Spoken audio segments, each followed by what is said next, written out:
Guess who? Yes, I'm back. Welcome to day 3. This is your buddy, Tony Robbins, here to coach you to the next level. Listen, congratulations on continuing the program. I'm really impressed. Today, I want to talk to you about what I think may be one of the most important, if not the most important areas of your life.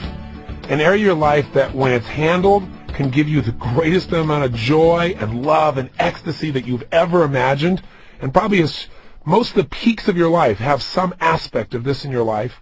And then, of course, if it's handled ineffectively, this is the place of pain. This is the place where people really feel themselves devastated. This is the place where life seems to lose its meaning. So the area we're going to talk about, of course, is that vehicle of life, that thing we focus on called relationship. And if you handle it well, my God, I mean, when you're in love, when you feel that connection, when you feel that bond, when you feel that sense of oneness with somebody, what's that like? I mean, what can really compete with it? You know, making money might be nice, achieving something's wonderful, but if you do it alone, it's worthless.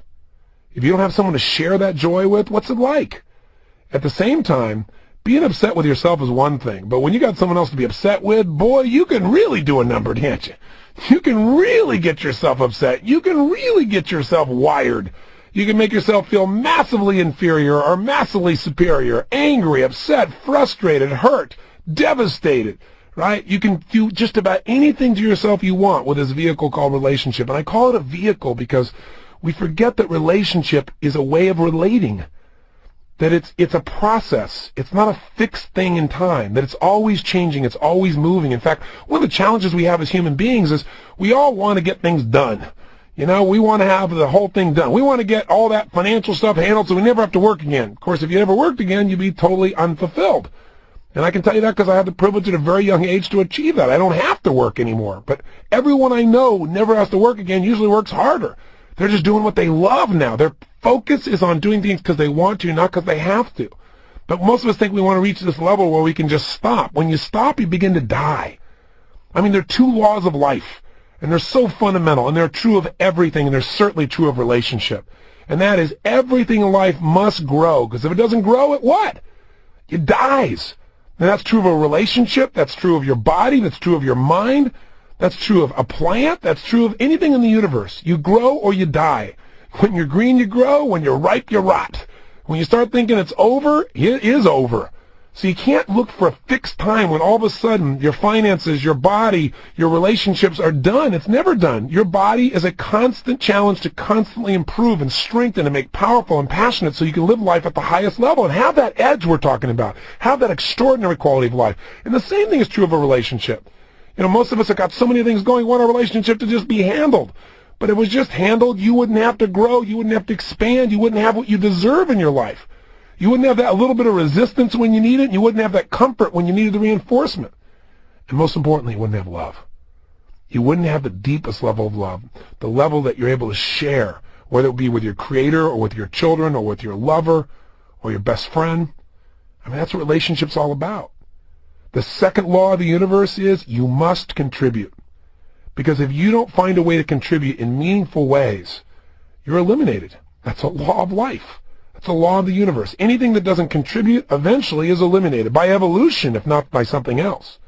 So in our lives, for you and I to feel fulfilled, we've got to grow, we've got to contribute. And we've got to contribute in a way that we feel has some kind of meaning.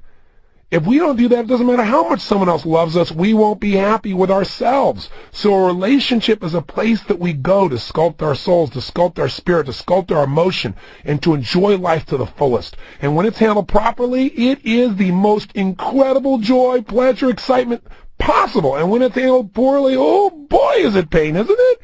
I know you've been both places. I sure have. So the secret is we need to look at 3 things. First, let's talk about how do you create an extraordinary relationship. An extraordinary relationship, not a good one, not an excellent one that's really outstanding.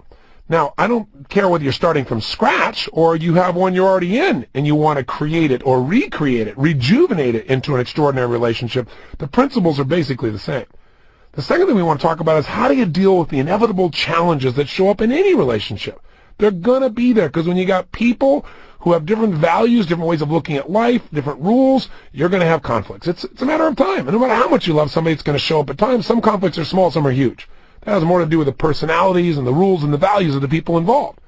And then thirdly, how do you nurture and expand this relationship geometrically? How do you make sure that that growth factor is absolutely there? You not just create a relationship, but you keep expanding it so that that fulfillment is a spiral that moves up as opposed to entropy showing up, which shows up in most things, doesn't it? Things begin to just naturally break down. If you aren't moving forward, it's moving backwards. That's just gravity. It's the way life works. So now, if we're going to do this, you might start by saying, well, where are you now? Because we've talked each day about this concept of having the ability to close the gap. I mean, how do you create an extraordinary life? You close the gap between where you are and where you want to be. The secret to closing the gap is first be honest with yourself that there is one. In almost any area of your life, there's a gap. If you're healthy, because a healthy person is always looking to make it better. They may love where they are, but they want more. More love, more connection, more intimacy, more spirit, more playtime. Someone who's going to listen more, feel more, want to give more. We all want more if we're healthy and growing and expanding. It's the nature of a quality life. So where's the gap in your relationship is going to be the first question we're going to really look at here. So maybe we should start by saying, where are you now? I mean, there's really only two positions people are in, right? You're either in a relationship right now or you're not in one. Now, if we're talking about intimate relationship as an example. So if you're not in a relationship, there's really two perspectives. Either A, you want one, but you don't have one. And the question is, if that's true, why? And the answer I can tell you right now. If you really want a relationship and you don't have one, it's simply because you have mixed emotions about what a relationship will mean. You want a relationship because you know what I mean, love and connection and intimacy, but on the other hand, you don't want a relationship at some level because you know, oh my God, I don't have the time, the energy, I've had fights and frustrated, I don't want to feel like a failure, I don't want to have the thing not work out, I don't want to have somebody disappoint me again. So the truth is, if you're not in a relationship, there's one reason. It's not a must to be in a relationship. As I said on the first tape, it's probably a must for you not to get hurt. And if you're going to be in a relationship, let me tell you the good news up front, you're going to get hurt. But at the same time, you're going to probably hurt other people without meaning to. That's part of the nature of life. You can't have joy without having pain sometimes.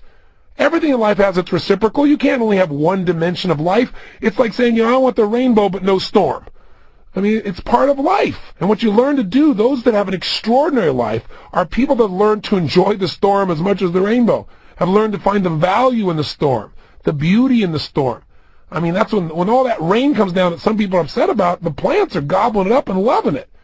Sometimes you got to be a plant. Sometimes you got to be a seagull. You got to change perspectives. So if you're not in a relationship, either A, you want one, and we've described what's there, or B, you don't want one.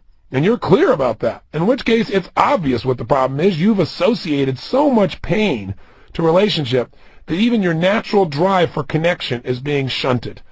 And the sad part about this is, eventually, this creates even more pain than if you're in a relationship, for sure. Because we all have a deep, emotional, spiritual, psychological need to connect at the deepest level. We have a need for this intimacy. It's not something we want. It's something we have to have. So we'll have to deal with those negative associations. And not we. You will have to deal with it, actually. I would just like to help, right? And you got to do it sooner or later, and you probably wouldn't be listening to this tape unless you really were ready. The second position you could be in is you're in a relationship, and then there's three perspectives. Either A, you want more from it, which, by the way, would be natural no matter how great the relationship is. B, you want out of it. That's the other side, the other extreme, but you're not quite sure how to navigate it, or you can't, or why aren't you out of it? If you want more, that's natural. If you want out of it, it's because you associate a lot of pain to it. If you're not out of it, though, it's because you associate pain to leaving. You see, relationship is all about emotional association. It's not about the real thing. We don't really respond to life anymore. We respond to what we associate to life. Somebody said something, and then we decide what that means. That means they don't care, they don't love me, and we go off on a tangent because most of us are not responding to what's happening in the moment. We're responding to our past. And when someone does something that resembles pain from our past, boy, we run quick. Not only do we run, but we often tend to fire off the old feeling and pretend that's what's happening now. One of the secrets to a great relationship is learning that this is not that. That the person you're with right now in this moment deserves to have a fresh slate, and you deserve to have a fresh slate with them. Because what really messes up a relationship is walking in with all these wounds. It's like if I took your arm right now and I rubbed my hand across your forearms back and forth like this, and just rubbed it, for most people that wouldn't hurt at all. But if you got a big scab there that's really, really wounded and it's not even fully covered, and I come by with a little cat hair and touch it, you're going to jump out of your skin. And you're going to go, you know what, this relationship is horrible. No, it's not the relationship. It's the condition you're bringing to the relationship. And the condition is you're bringing the past. So one of the things that you want to look at is if you are in a position like this where you are pushing away a relationship or you're in a relationship that you want to get out of, one of the things to look at is, are you making this person into someone else? Are you responding to them as if they're your mother or your father or your brother or that horrible person that you would have done anything to get out of a relationship with, but you stayed there too long? Are you, out of your fear, magnifying the situation? Are you adding a meaning that really isn't accurate? If you master the meanings of your life and you don't make things more than they are, relationship becomes much more delightful. Because what happens for most of us is we make things bigger than they are. In fact, almost all stress comes from making things more important than they really are. This means, no, it doesn't mean this. It's kind of like the story about Sigmund Freud.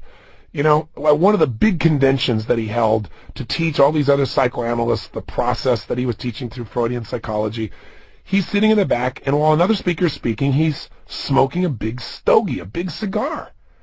And many of these therapists are looking back and staring. And they get fixated. And you can see some of them become visibly upset because they're thinking, listen, this is the guy that teaches about oral fixation. He's sitting here sucking on a cigar.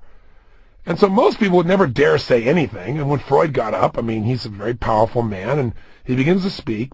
And when they finally get the questions and answers, this one man could not hold himself back. He raised his hand, young man stood up, and he said, Dr. Freud, he said, would you mind explaining to us how you, sir, the man who's describing the problems of oral fixation, could be sitting back in the back of this very room smoking a big cigar, sucking on a cigar, sir? And Freud was very calm. He looked at the young man. He pulled out a new cigar. He lit it up, put it in his mouth, took a big puff, blew it out, and said, Sir, sometimes a cigar is just a cigar. Sometimes we make up stuff. You did this, therefore it means that. No, sometimes these things have no relationship whatsoever. And learning how to ask yourself a new question can change your life. So I'll go right into a principle before I do anything else, because as long as we're talking about it, let's hit it. You want to change your life? You need to ask yourself a new question whenever you're about to get upset. With any person in any relationship. And the question is this: what else could this mean? What else could this mean? It'll change your life if you ask it. Because what happens is when you're upset because, not because of what someone did, not because of what they said, but because of the meaning you've attached to it. You say, well, they said this, therefore it means that. So you got to ask yourself, what else could this mean? And you got to make yourself come up with as many positive meanings as you come up with negative. Let's say, for example, someone promised to do something and then they don't show up. And you go berserk. I can't believe this. They don't care. Look at this. They left me stranded. Once again, every time I go to count on, they're not there. Now, you've come up with 3 or 4 negative meanings. That they're not there because they don't care, because they always do this, because they're irresponsible. Now, when you start stacking negative meanings, you're going to go into a state that will make being in relationship with you an adventure, right? Something that will be quite difficult. In fact, in this state, how will you treat this person you're in a relationship with? You'll probably treat them in a way that will make them not want to be in relationship with you. If not leaving the relationship permanently, in the moment they're not going to want to relate to you. And so you'll lose the juice. Does this make sense?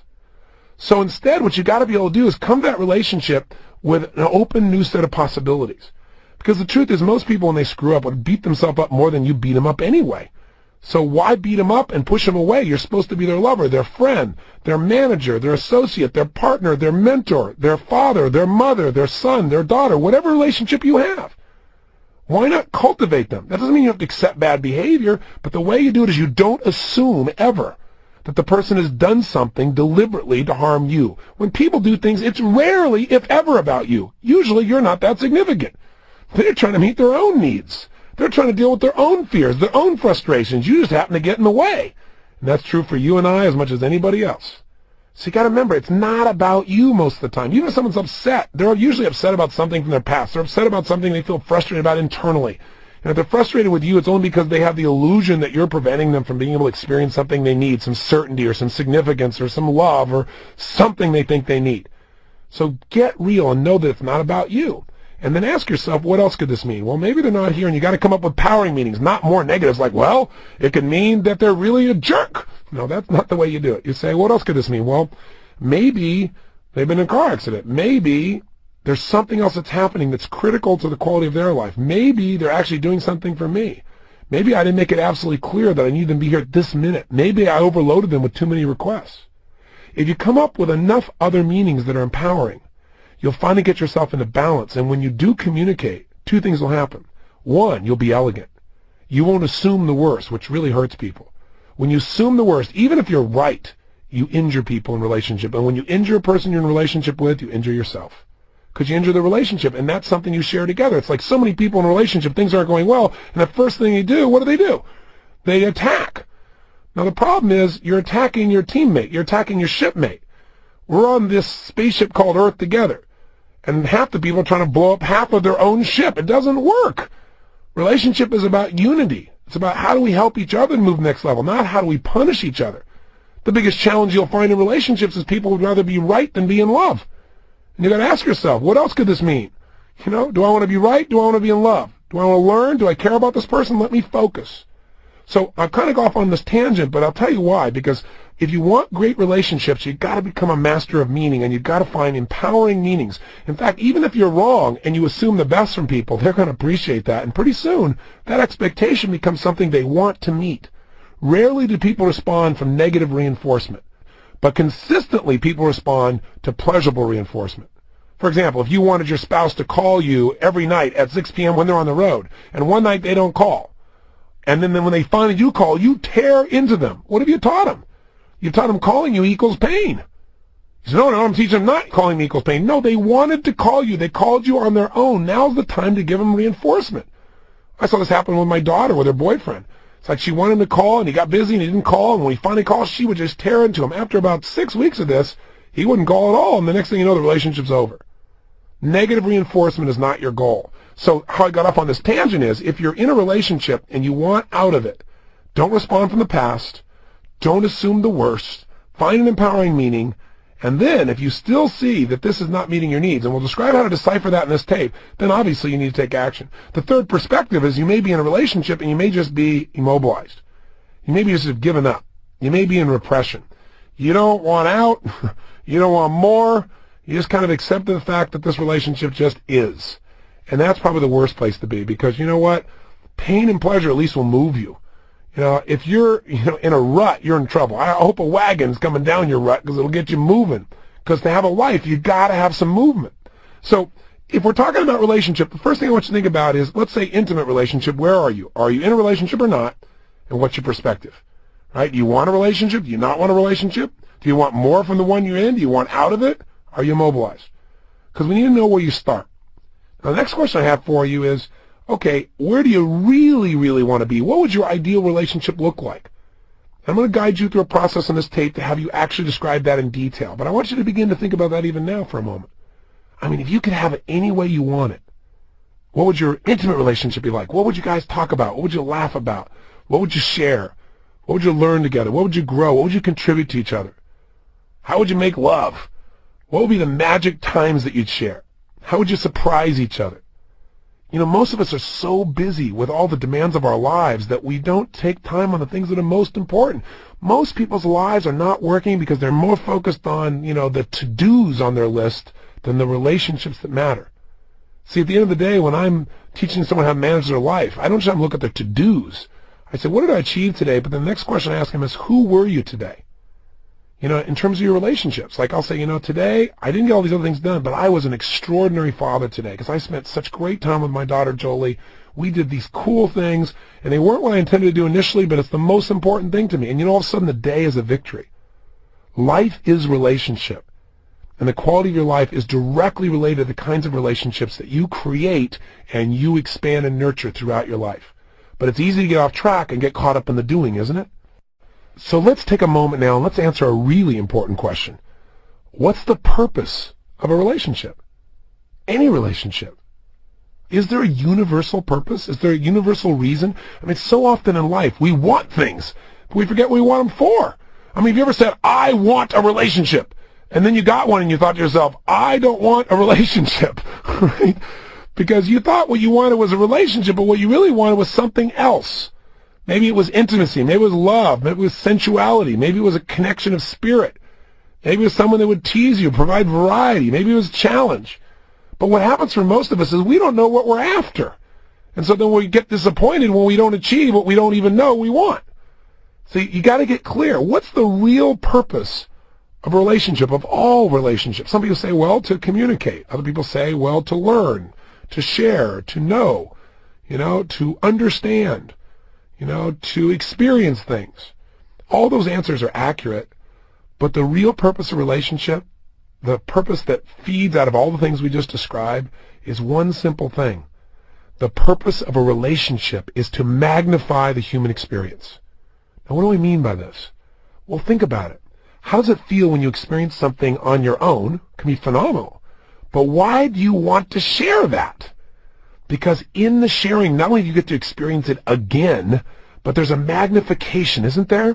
I mean, when that other person gets excited, it gets you even more excited. Or when they get sad, you get even more sad. When there's that emotion that's shared, there's that synergy, there's that power. Where 1 + 1 doesn't just equal 2, there's a third power. There's something visceral. There's something ethereal that occurs when this connection happens between people and they share their emotion, their feelings, not just their ideas.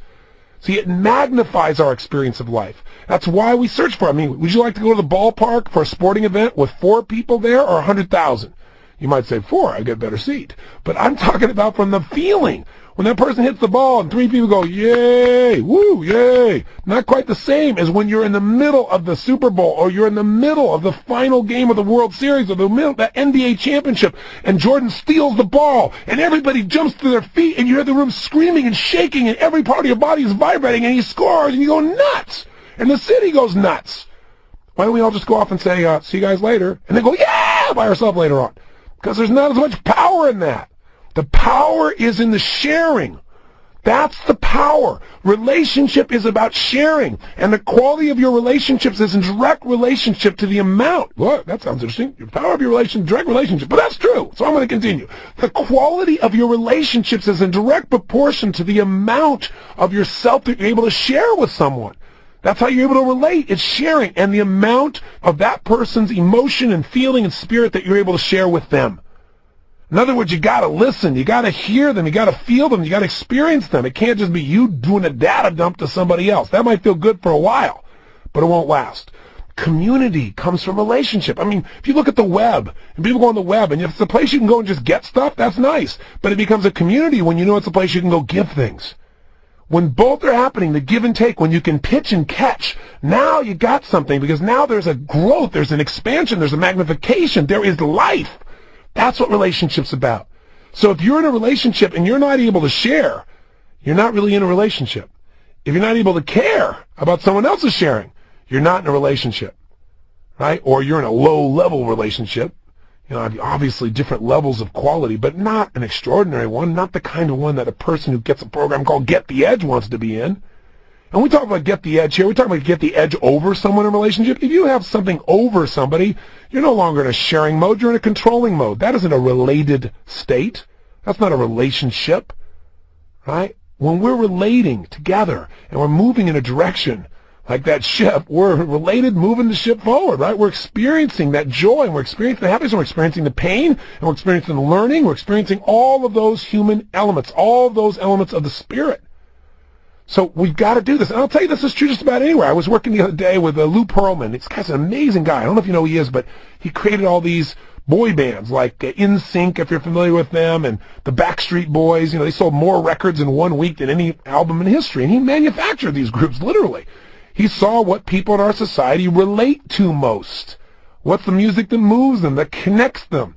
And what kind of people do they connect to most? And he put together a formula. But more importantly, he brought these kids together and put them in a house and lived with them and trained them not only how to sing and dance, but how to relate together, how to create harmony. He says the secret to these groups is 5-part harmony. There's a level of emotion and intensity that comes when you put these 5 voices together, different distinct voices, and they unify and they relate, that's able to move the spirit of people around the world. Even people think, it's manufactured, that music's predictable. Still moves people more than anybody else. He's brilliant. So he asked me to come down because they formed a new group. It's an all-male band called O-Town. So he asked me if I'd come down and work with these kids and help them to integrate all of their best abilities.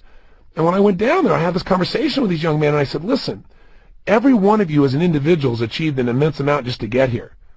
But you're never going to get where you want to go unless you learn to relate as one. The power is in the unity. The power is in your relatedness. And we gave them so many examples, and they really got it. And then what I did is I did a bunch of exercises, and I had them produce some emotion. I said, I want you to create some energy, create some excitement in your body. And they looked at me like, what do I do? And then they began to do things physically with their body. And I said, double the intensity, triple the intensity. I said, take it to the next level. Come on, whatever it takes. You know what they all did? They all got up and started high-fiving each other. They all started looking at each other, pointing at each other, interacting with each other, and doing it in unison. I didn't say do anything together. In order to get that higher level, we have to share. That's why when people talk about things like, oh, you know, the internet's going to isolate the world, keep us separate, most people are using the internet to connect. Or people say people never go to movies or concerts. I mean, it's totally absurd, because even if we connect online, we want the visceral experience of being together. There's a certain amount of relatedness that comes from physical proximity with people.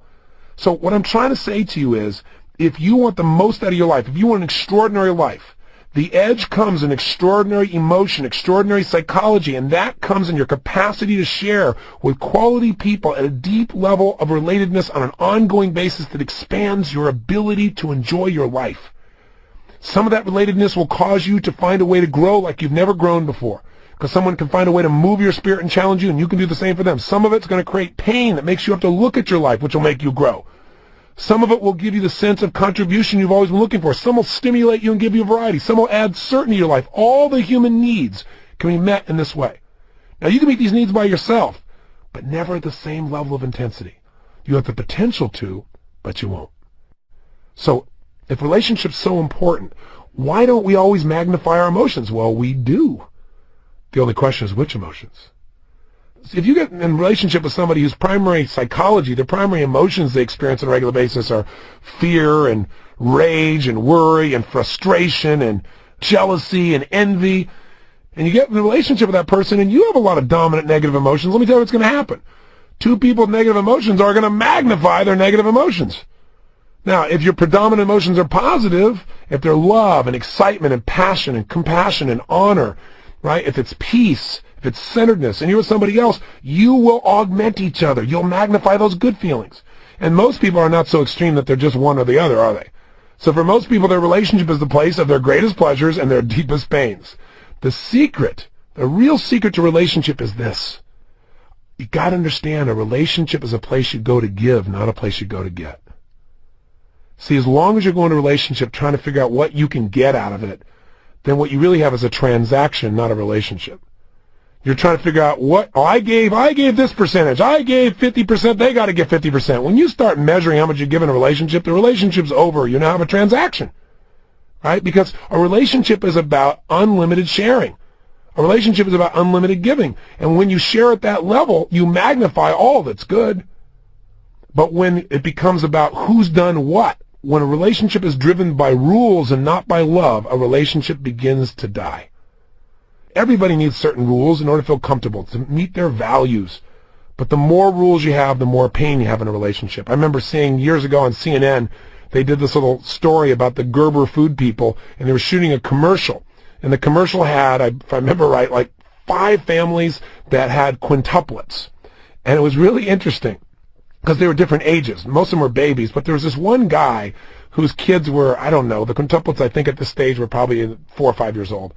And he was maybe 30 years old, but he looked like he was 50. And he was already balding, and he looked really beat up. And I remember the interviewer going up to him and saying, what do you have? What can you tell us about what you've learned by having 5 kids simultaneously? He looked in the camera and he said, don't have too many rules. And the interviewer said, well, what do you mean? He goes, with 5 kids, if you have too many rules, they're always breaking something, and you're always in reaction. You should have the least amount of rules possible in order to raise these kids. And I thought that's so true in life. Most upsets are because people have so many ways that people can be upset. So many things that can make things go off kilter. If we know the purpose of relationship is to magnify, we got to decide to magnify only the good. And we will still screw up. But if we make a conscious decision that our relationships are really about magnifying the good in the person we love, and it's a place we're going to give, then we're going to receive tenfold. It's the law of life that we all know. So the question then is, why doesn't that happen? And the answer is because we get hooked. We get triggered by things that have happened in our past, as we've already described, and part of that has to do with the nature of human beings. I mentioned earlier on one of our tapes that everybody has the same needs. Everybody. I don't care where you come from in the world. I've had the privilege now of traveling literally and working with people from more than 75 nations. I've worked with 2.5 million people over the last 23 years. I've seen every kind of relationship you can imagine.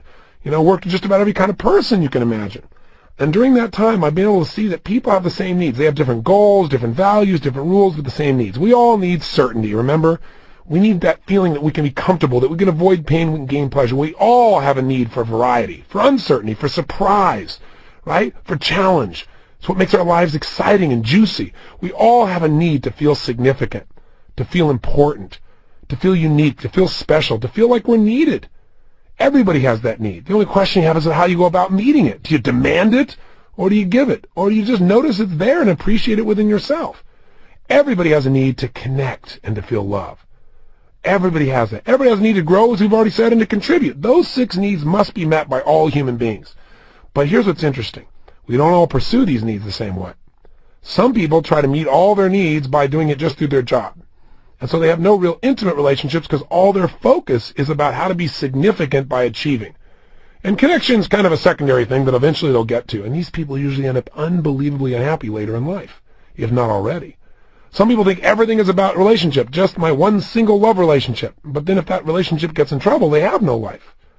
So if you spend any time with me in coaching in any of their tape programs, I'll walk you through these needs in more detail. For now, just know that relationships are about meeting each other's needs. If you can help your partner in life to feel certain that by being in a relationship with you, they're going to feel comfort, they're going to feel joy, they're going to feel love. If you can help them experience more variety by being in a relationship with you, cool surprises, learning, growing, challenge, stimulation. If you can help that partner to feel totally special and unique, and you mean it, where you really value them and you see the unique qualities they have. Everybody's got unique challenges, but they're unique qualities. And you appreciate them and you acknowledge them so the person feels it. If you can really connect on a regular basis, if you can relate, if you can share, if you can get them to share, if you can cause by your association, by your relatedness, both of you to grow and contribute, then you will be in a relationship that is legendary. But if your relationship is one in which you want out, it's because many of these are missing. You don't feel important to that person. You don't feel significant. You don't feel special. You don't feel unique. You don't feel like you matter. That's the first thing that starts to break it down. You don't feel connection because they won't share something. You want them to share, but they won't share. Or there's dishonesty, which shuts down any kind of connection. Or you feel bored. There's no variety. We keep doing the same things. There's no growth. There's no contribution. Right? Or you're in a position where you're not certain. At any moment, they could leave you. These things create stress in a relationship. But here's what really creates the stress. All human beings share the same fears. The primary fears of all human beings are the following. Number 1, that we're not enough. And number 2, that we won't be loved. And let me explain to you why. I kind of started into this on one of the earlier tapes. I don't know if you recall, but let me give you a little reminder. Every human being who's ever been to therapy knows that something happened at some stage of their life that made them feel like they're not significant or they may not be loved, and they live with that fear forever. You don't need to go to a therapist. Let me just tell you. You've got lots of those experiences. And the reason is because human beings have something rather unique in their makeup. It has to do with the way in which we're raised. In the animal kingdom, most animals are not dependent upon another animal, whether it be a mother, father, brother, or sister. They're not totally dependent upon another animal for a long period of time. If you're a bird, you're kicked out of the nest in a few days or a few weeks. If you're a snake, you're a turtle, you're dropped off and you fend for yourself in the first moment. There's nobody around. You got to step up, right? But if you're a human being, you're one of the few creatures on Earth, like primates, that's one of the other creatures like this, that have a long period of time in which your survival revolves around a total dependency upon another human being putting your needs ahead of their own. See, as human beings, we weren't born with some special venom or special incisor teeth or claws. Our evolutionary advantage is our ability to relate to each other, to share, and through that to share ideas, thoughts, feelings, emotions, and produce an extraordinary advantage in life. That's why we as a species have flourished. But you know what? Leave us alone, and how do we do? If a baby is left alone, it dies. A human baby. Why? They get something called failure to thrive syndrome. If a baby is not stroked, isn't physically loved, isn't given, as the doctors say, tactile stimulation, also known as love, then the baby has failure to thrive syndrome. They can't explain it, the baby dies. Love is a need that is so deep within us. It is a survival instinct, and without it, we die. That's how important it is. But here's what's unique about human beings. That makes your mother, and hopefully your father, but not always fathers, always mothers, have to love you if they're biochemically healthy. The reason is all women, when they're pregnant, have something called oxytocin that flows in their body. And what this hormone does is it makes this mom have to love the child even when the child is butt ugly. Right? Immediately, this child who looks like a lizard is the most attractive thing on the face of the earth. Now, what's interesting, he's got all this fat around him. It's the last time someone will say you're cute when you got fat around you. He burps, and it's wonderful. He throws up, it's okay, baby, we love you. Right? Doesn't matter what you do, you are loved. And guess what? It's a good thing. Because all you got to do is make a little noise, and everybody jumps to meet your needs. I mean, anything you needed, it was going to show up. When's the last time you felt that way about your life? Right? So what happened was your survival depended upon it. Now, some fathers do leave in various cultures of the world because they don't have oxytocin. Most fathers, the connection, the sense that their life is more significant than themselves, that there's this being that's been brought in the world through them, causes them to be connected. But that's an emotional, spiritual thing. It's not necessarily biochemical. So that's why women, if they're healthy, just don't leave. Now, here's what's interesting. As I said earlier, there's a point when this oxytocin leaves.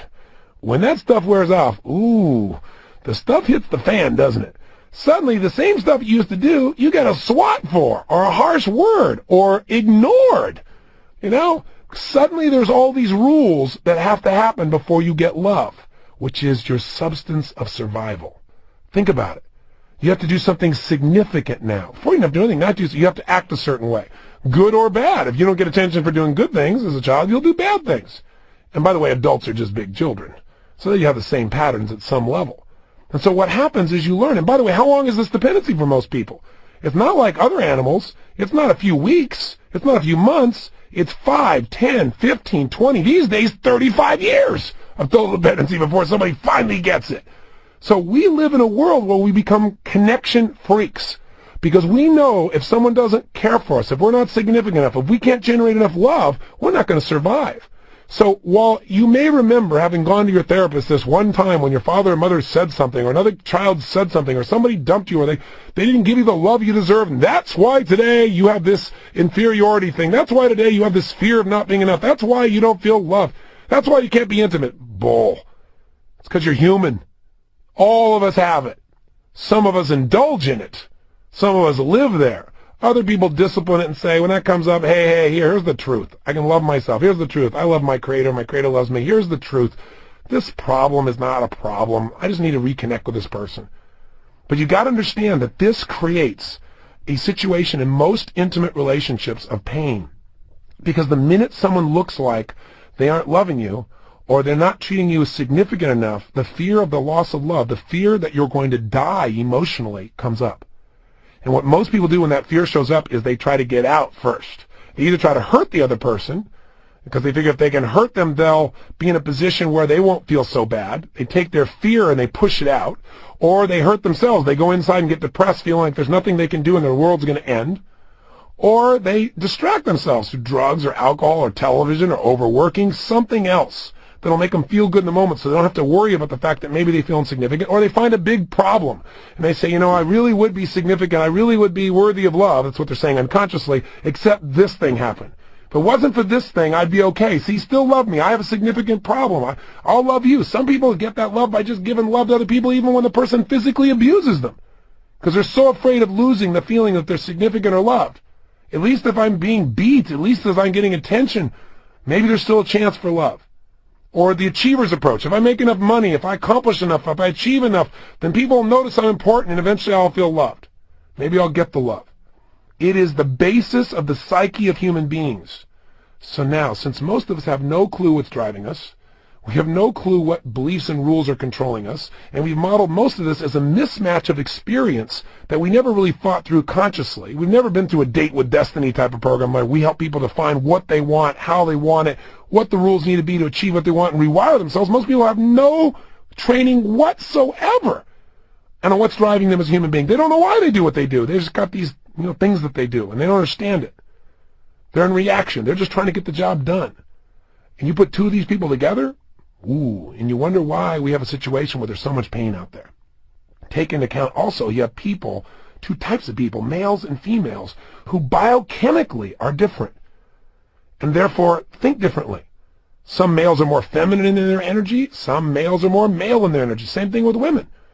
But those energies have a different focus. Masculine energy is about achieving, completing, breaking through, experiencing freedom. And feminine energy is about connection and love. And we both have both energies in our body. The question is, which one do you develop the most? And they're so different that they by themselves create conflicts. You say, okay, Tony, well, you've helped me to understand where conflicts might come from, but what's the solution? Good question. The solution first is an awareness and appreciation of what this is all about. When things start to happen in a relationship, you got to first take a look and say, okay, right now if I'm starting to react, what's really triggering this is fear. When people say, I'm stressed about this, stress is a code word for fear. And the fear that's the deepest is if you don't achieve this, if they don't do this, if they don't respond that way, if they don't like this, if they don't respect this, if this doesn't happen, then you're not enough and you won't be loved and therefore you will die. This is the basis.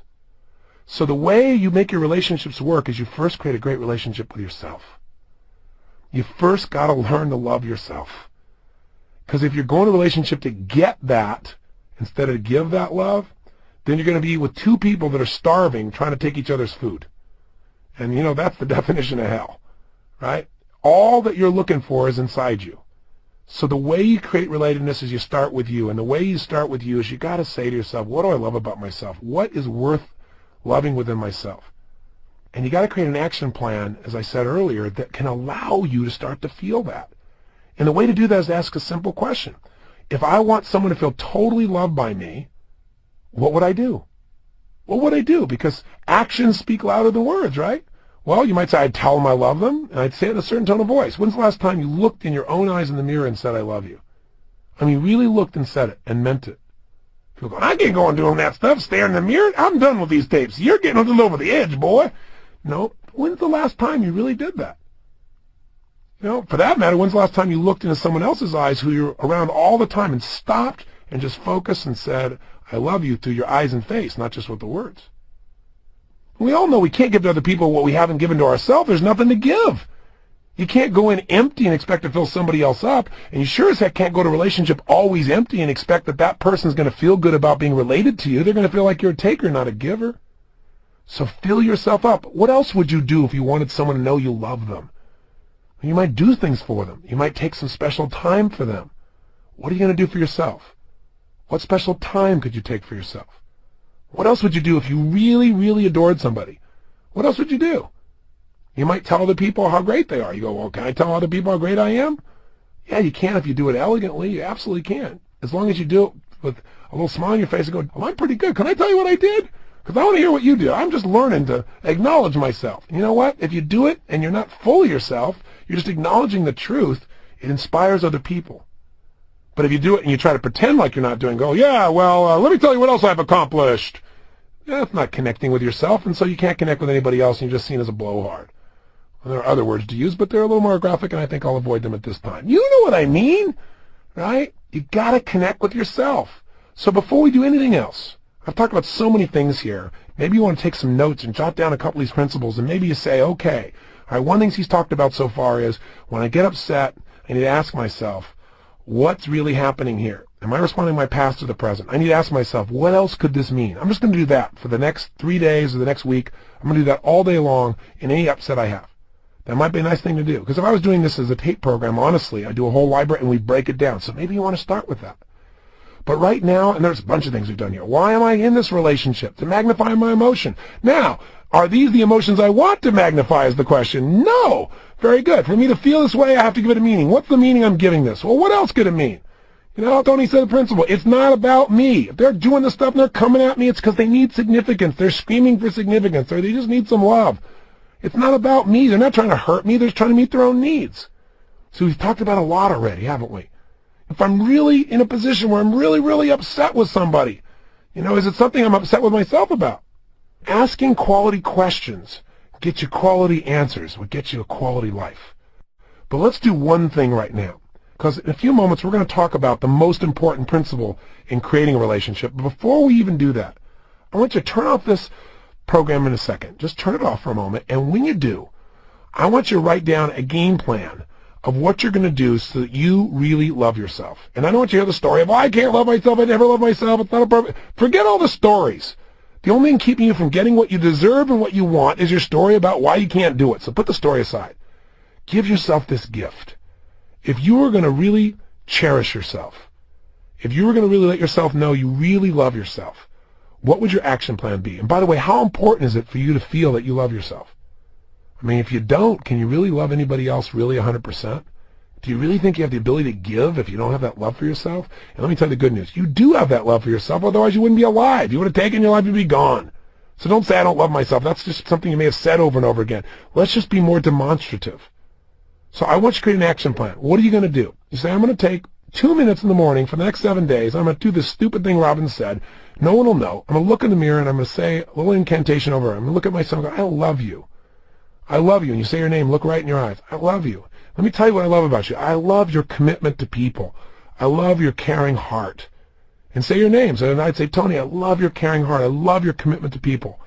Tony, I love your playfulness. I love that you're off the wall. I love that you're willing to do whatever it takes to help people. I love that you're so committed to be strong physically and healthy. I love your love for God.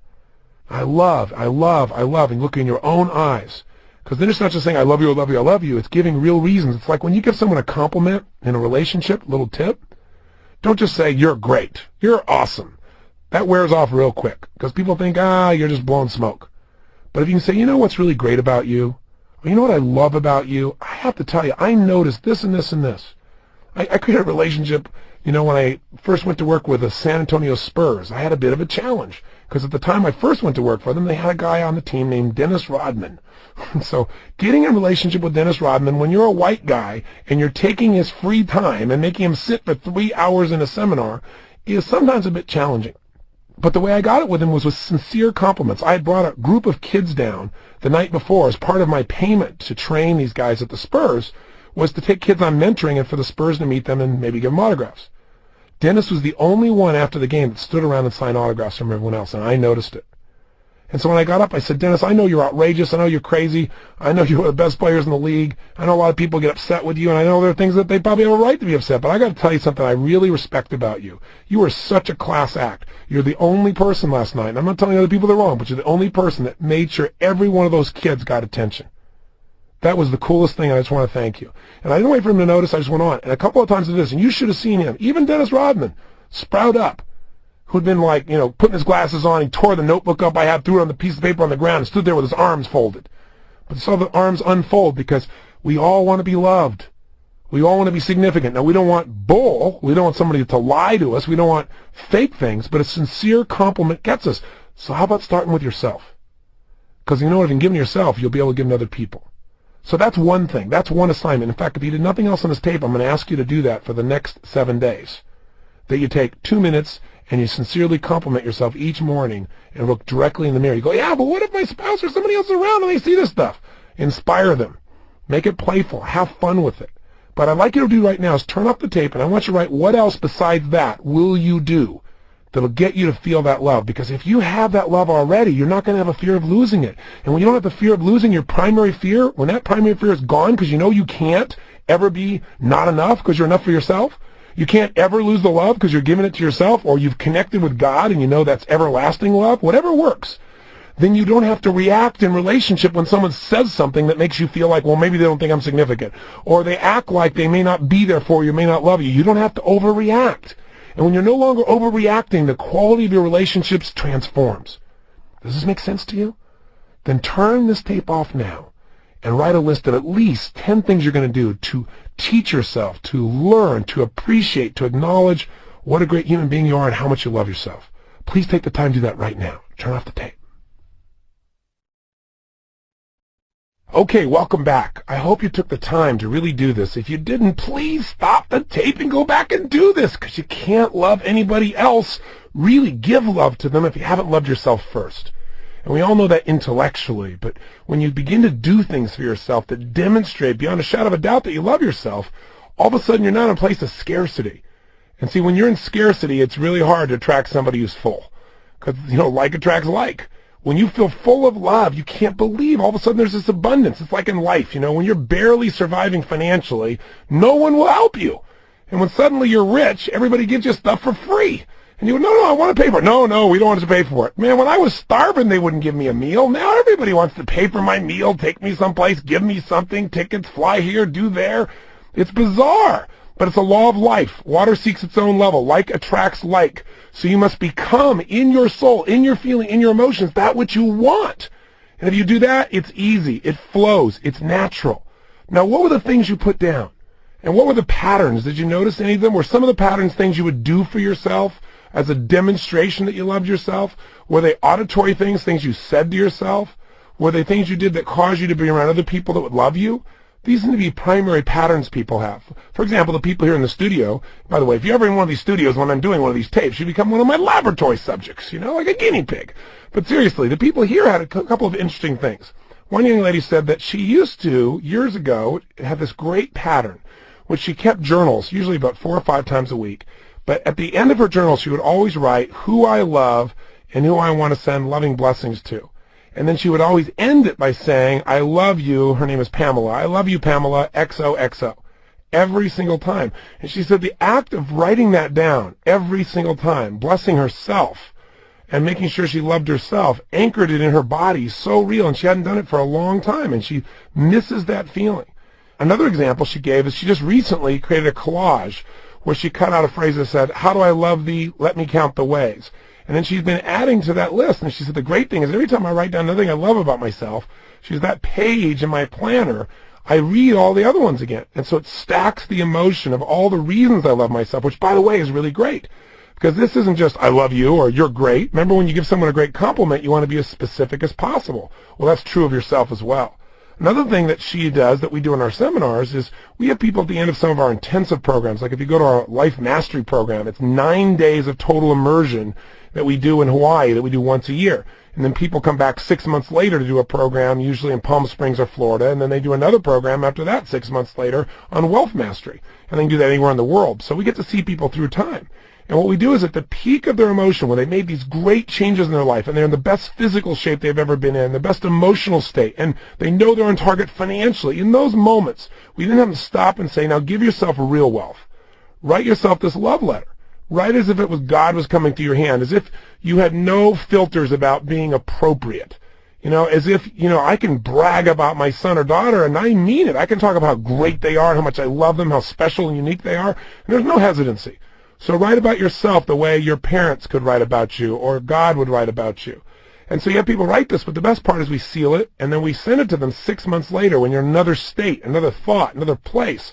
And it's very emotional. I personally wrote a letter like this to myself almost 10 years ago, and I picked up an old book from my library, and there was the letter in there unopened. And I opened the thing up, and I read it, and I cried. It was just so emotional. It anchored me back to that place.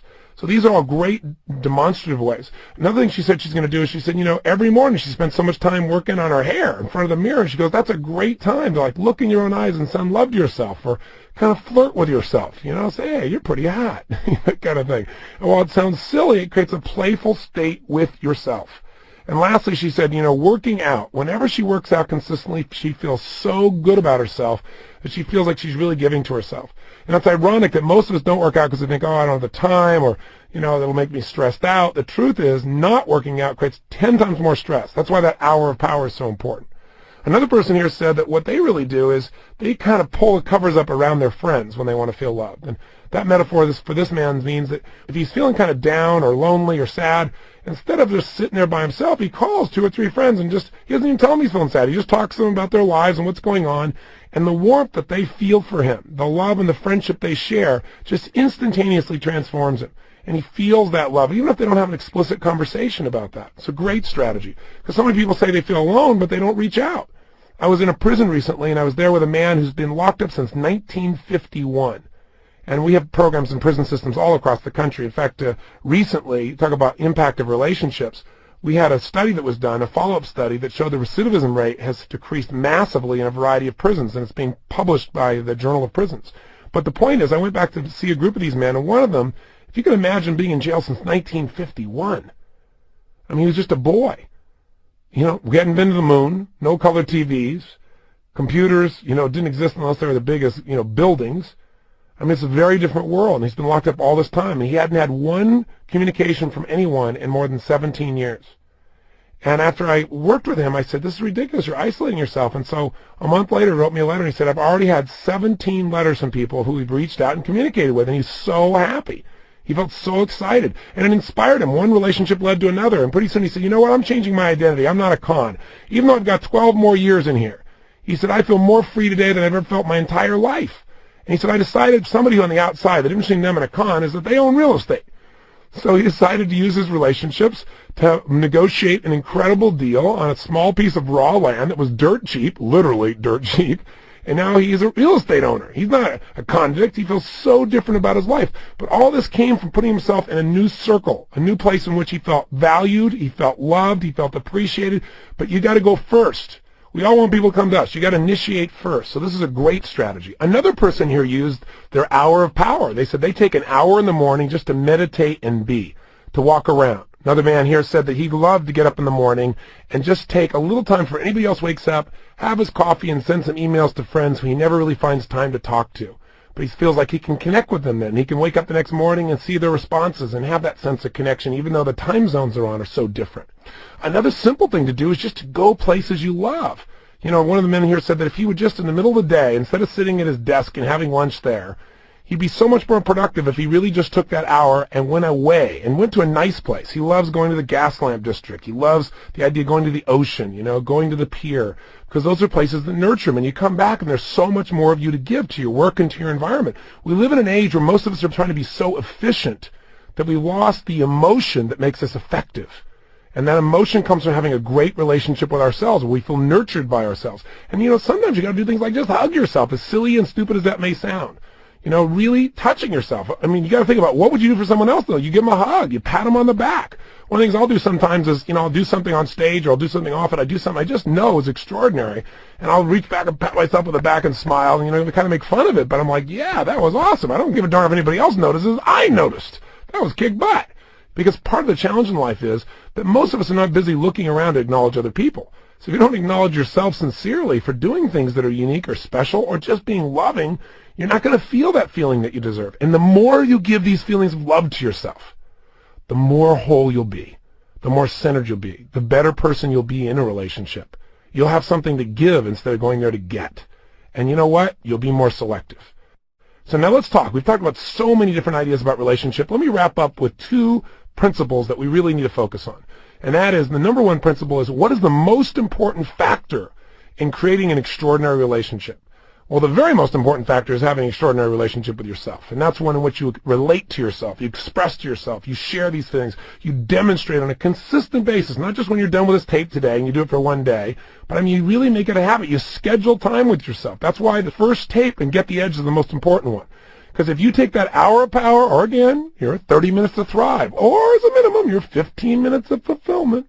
The best time is first thing in the morning. Get up earlier, go to bed a little earlier, do whatever it takes. If you can't, then you got to do it at lunch, or you got to do it in the evening at an hour that can't move. It's like a meeting that can't be moved. Because in that hour, all the things we're talking about here have a chance to coalesce. You have time for yourself. We're so busy. We've got to have time for ourselves. But assuming that that principle is in alignment, that is, you already have a relationship with yourself, what is the most important factor in having a quality relationship with someone else? And the answer is selection. Selection. What do you mean selection? I'm already in a relationship. Oh, this whole portion of the tape is not going to relate to me. I've already made my mistake. No, you can't think that way. You're in big trouble. No, selection means selecting the qualities you need in a relationship. So if you're already in a relationship, then this is going to be something you're going to look at brand new. Let me give you an idea. Relationships go through many phases. They go through that initial, oh my God, I'm so attracted, can't believe it, I want to be connected with this person phase, hopefully. It goes through phases of this deep love, and it goes through phases of questioning. Like, what the heck am I doing here? This happens in all relationships. It's the nature of relationships. But what will make a relationship last is if both people share similar natures, or natures that complement each other. Now, what do I mean by nature? I don't mean they're attractive and you're not, so it works out. I don't mean they're busy and you're not, so there's a balance. That's not what I'm talking about. I'm talking about knowing whether or not your relationship, your relatedness, is based on the moment or whether it will have a lasting impact. And that's based upon beliefs, values, and goals. In fact, let me give it to you this way. If you want to hire someone for your job, now, you and I both know, again, if you talk to somebody who's really good, an example I can give you is Dick Vermeil. Here's one of the winningest coaches in history, and he's the only coach to win both a Rose Bowl and a Super Bowl. He's an amazing man. And I was asking him after he won the Super Bowl, I said, what was the most important thing in you winning? He said, was clearly inspiring these men to give their all. I said, well, that's interesting. He said, motivation, people make fun of it, but it's the most important thing because you have all the same players. They're basically at the same level of skills as any other team. It's the capacity to get more out of them, to be able to relate to them in a way where they bond with you, and as a result, you're able to move them to a different level of action. He said, but frankly, Tony, as powerful as motivation is, selection's even more important. He said, I got to tell you honestly, I would have been fired if I had not won this year. He said, the reason is because today in NFL football, he said, the coach is a marketing tool. If you haven't won for 3 years, you're out of here because the team needs to go to the public and say, we have a new coach. We have a new possible future now. He was the problem. Buy some box seats. He said, so the bottom line is you have no time to build a team. So in order to build that team, I had to select the right people. You had to select people whose nature would be to work together. I had to select people who would normally probably give more of themselves than anyone else would expect of them. He said that was the most important task that I went through. He said, by making that selection, we built a Super Bowl team in no time. He said, because we didn't look for individual players with just skills. We looked for players that could relate to each other and work as a team. Now, if it's true in NFL football to get a winning team, it's certainly true of creating a winning relationship. And I'll give you another example from business. When you're going to hire someone in business, there are 3 factors you really have to be able to answer to know whether or not this person is going to succeed long term. Because everybody succeeds in the beginning. It's like all relationships in the beginning virtually have enthusiasm and energy and excitement. It's sustainability that we're looking for. So in a business relationship, there are 3 questions you got to answer. Number 1, can they do the job? Can they? Well, the truth of the matter is if you're interviewing them, chances are they can do the job because you've probably screened them, right? I mean, you've probably gone through their bio, maybe checked some references, or you've had someone else look at things before they even brought in to take a look at you and have an interview with you. So the truth is when you're in a relationship with someone, you're considering a relationship with them, can they be your partner? The chances are that if you're at the level of consideration of that possibility, sure they can, more than likely. But the second question is more important. Will they do the job? I don't mean today, I don't mean tomorrow, I don't mean this week, I don't mean this month, I don't even mean for the next 6 months. Will they do the job 10 years from now? Will they do the job 3 years from now? Will this relationship last? Whether they do the job in business or not is based on 2 things. Number 1, does the job meet their personal goals? See, if someone really wants to make $1 billion and the job they're in will never allow that, then you know darn well that however long they're here, it's not going to be long. Because eventually their goals are going to take them somewhere else. If the job is really about mastering business skills and they want to be a singer, then eventually they're probably not going to be here. Or even if they stay, they won't do the job to the highest level of quality that's necessary. Because some people do stay in a relationship forever. They've been together for 20, 30, 40, 50 years, and they're friends. They don't have intimacy. They don't have a relationship called intimate relationship. They just have this good friendship. And so the same thing happens in businesses, doesn't it? You have somebody there that just kind of hangs on. They don't really grow. They don't really expand. They kind of do the job, but do they do it to the maximum capacity? Absolutely not. The second criterion for whether somebody will do the job is, does the job reinforce their nature? Now, think about this from business, and then we'll relate it to your personal relationships. See, if a person is very much a people person, and you stick them back in accounting, they may be able to do the job. Yes, they can. But will they do the job long term at the highest level of quality? The answer is no, because they want to be with people. Their nature is to connect. And being isolated in accounting is not what's going to make them feel fulfilled. So sooner or later, they're either going to quit, find another job, i.e. another relationship, or they're just going to hang out there and do the minimum that they absolutely have to and find joy outside the relationship called work.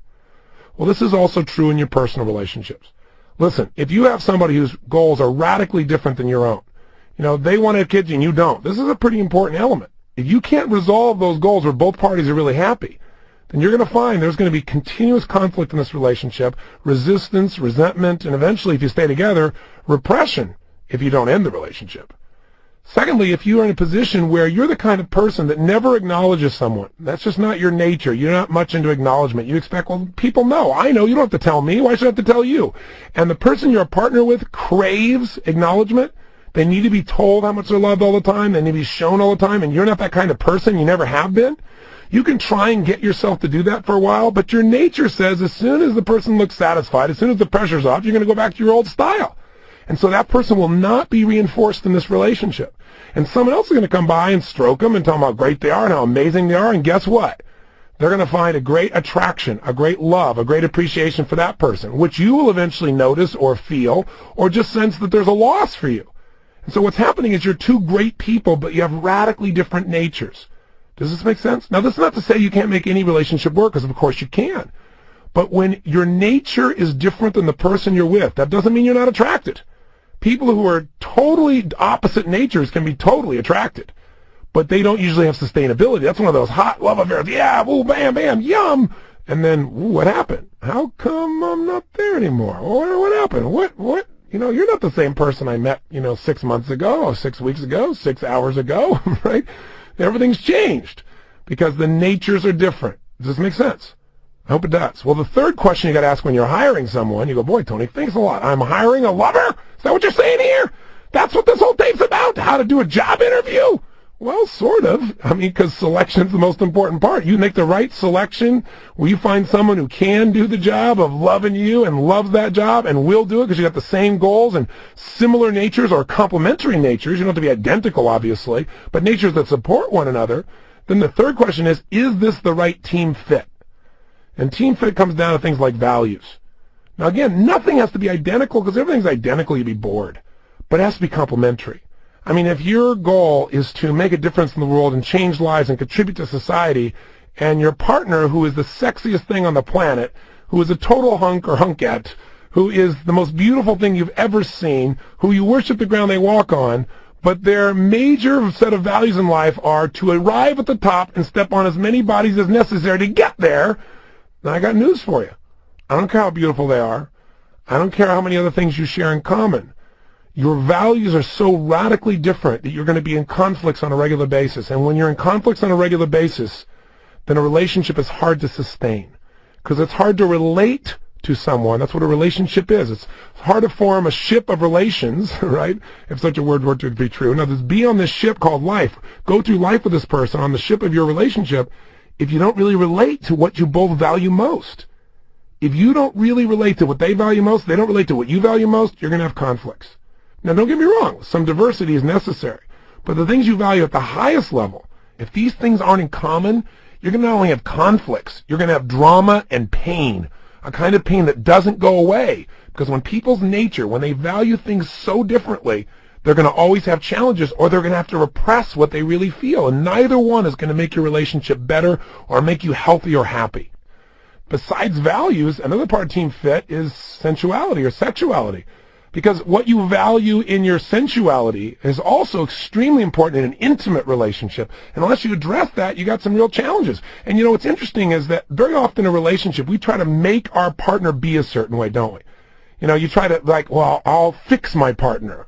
Well, they don't want to be fixed because this is their nature. There's nothing wrong with them. They're not broken. They just don't meet your values. And so you got to be careful about that, because if you're successful, you'll take the spirit out of your partner. And if you fail, you'll be frustrated with your partner because, after all, they haven't changed. Neither one works. You got to get a partner who is already aligned at a nature level with you. That's not to say everything is perfectly in alignment, but the most important things have to start there if you're going to have a winning team. Does that make sense? And I'll tell you, on the sensuality side, we all have male and female energy. There are some women that are very male in their energy, some very feminine in their energy. There are men that are very feminine in their energy and some that are very male. We all have both energies in our body. But one of the things that happens in intimate relationships is very often people start to become more like their partner, like they both become very feminine or both become very masculine. A man wants the woman to be responsible, and he works so hard to make sure she's responsible, not so emotional, and so she doesn't want to get beat up, so she does that. And then she loses all her femininity and her flow and her creativity and all the stuff that attracted him in the first place. And all of a sudden they lose the physical passion. They're now good friends, they're good business partners, but they don't have the passion. Or vice versa, a woman saying, God, he's such a pain in the rear. When can I get him to just loosen up and be free and be a sensitive male? And then he's so sensitive, man, I can't get him to do anything. He just hangs around and wants to hug and kiss me. I love that for a while, but when's he going to go out and make something of himself? I got to pump him back up again. And this also happens the opposite. Sometimes there are women that are very masculine. They attract a feminine man, and they have this tremendous sexual energy. Because you got to remember that sensuality, that sexuality comes from polarity. Just like the earth, you got different poles, and those different poles create that intense energy of attraction. If you become the same, then there's no spark. There's no electricity. And so when you're looking at Team Fit here, you got to say, okay, does their nature, in terms of their sensuality, create sparks with me, or do I have somebody that's going to quickly become a best friend? But the reason I mentioned to you, there's a particular gentleman who's really written some outstanding books, and we got him to do a course that's on intimacy, sensuality, and it helps you to take a little test to find out where are you and where's your partner, and how do you bridge that. And his name is David Deida, D-E-I-D-A, and I highly recommend him, so you might want to check that out.